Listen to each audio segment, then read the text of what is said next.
ما جعل اللہ لرجل من قلبین فی جوفیہ، اللہ تعالیٰ نے کسی آدمی کے اندر دو دل نہیں بنائے.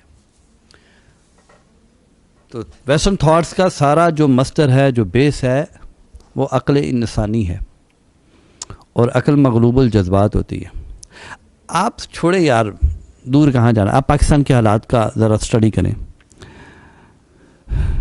کہ جب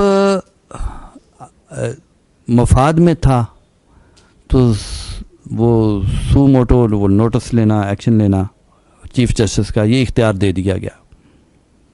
اب اس کے تحت سزائیں ہونے لگیں تو کہا گیا کہ ایک وقت کے بعد یہ ناجائز ہے، تو چنانچہ روک دیا گیا، اس لا کو، اس قانون کو ختم کر دیا گیا.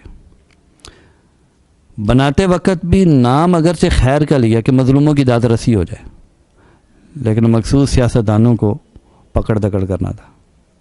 اور جب طاقتور سیاستدان پکڑے گئے، انہوں نے لا کو چینج کر دیا. اس طرح نیب کے لا کو دیکھیں آپ پاکستان میں. نیب کا لا جو ہے وہ جب بنایا گیا تو اکاؤنٹیبلٹی ہوگی، جی احتساب ہوگا، اس انداز سے بنایا گیا.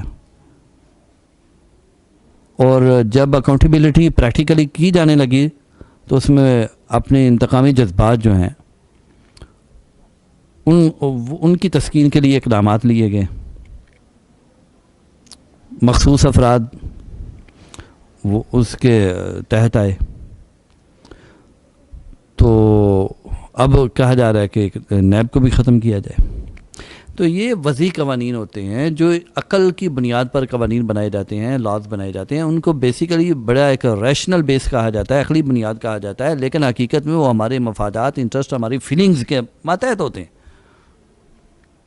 اس سے بہتر نہیں اللہ کا قانون لے لیا جائے جو کسی کے جذبات کے ماتحت نہیں ہے، جو کسی مخصوص طبقہ، مخصوص گروہ، اس کا انٹرسٹ، اس کے مفاد کے، اسپیشلی اس کے مفاد کے تحفظ کے لیے نہیں ہے، بلکہ ساری سوسائٹی کے لیے ہوتا ہے، تمام افراد کے لیے ہوتا ہے.